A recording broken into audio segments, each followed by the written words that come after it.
Arestado ang isang 24 anyos na lalaki matapos maaktuhan sa isinagawang bypass operation ng mga otoridad sa Purok 2, Barangay Lombo, Valencia City, madaling araw ng Mayo at 31 taong kasalukuyan.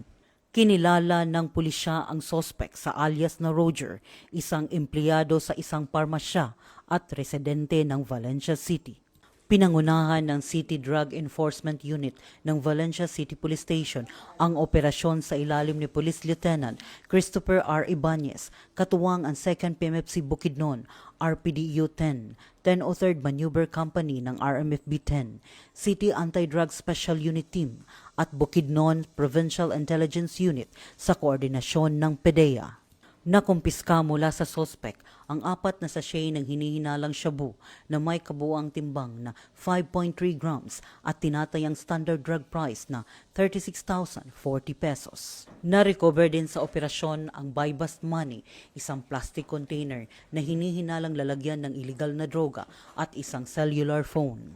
Kasalukuyang nasa kustodiya ng Valencia City Police Station ang sospek habang hinahanda ang pagsasampa ng kasong paglabag sa Republic Act 9165 o Comprehensive Dangerous Drugs Act of 2002. Ito ang bagong PNP para sa bagong Pilipinas, serbisyong mabilis, tapat at nararamdaman. Mula dito sa Police Regional Office 10, Bukidnon Police Provincial Office, ako ang iyong PNN correspondent, Police Corporal Michelle Gulay Abatayo, alagad ng batas, tagataguyod ng Balitang Pulis.